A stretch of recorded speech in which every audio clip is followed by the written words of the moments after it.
Xin chào các khách hàng, hôm nay đại lý Con Thanh bắt đầu xin giới thiệu cho các khách hàng dàn máy cắt trộn Mistral.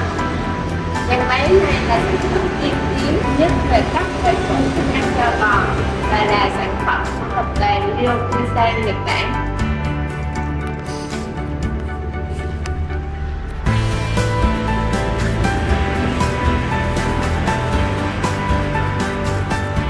Mistral là sản phẩm cắt và trộn toàn năng, không quản hình thù thức ăn.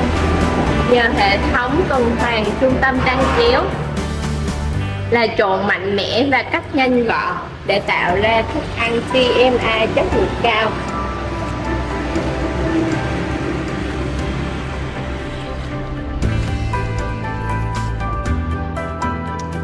Mistral với dung tích là 13 mét khối, phù hợp với máy 70 mã lực.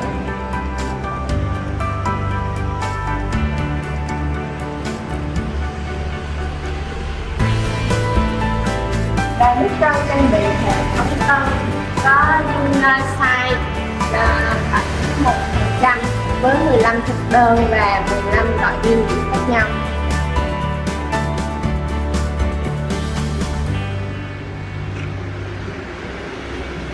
Mistral đi đầu trong xu hướng TMA 2025, tạo ra sức ăn nhanh chóng và đạt chất lượng. Xin cảm ơn các khách hàng đã quan tâm theo dõi. Nếu khách hàng có nhu cầu thì có thể liên hệ số hotline bên dưới để được tư vấn cụ thể.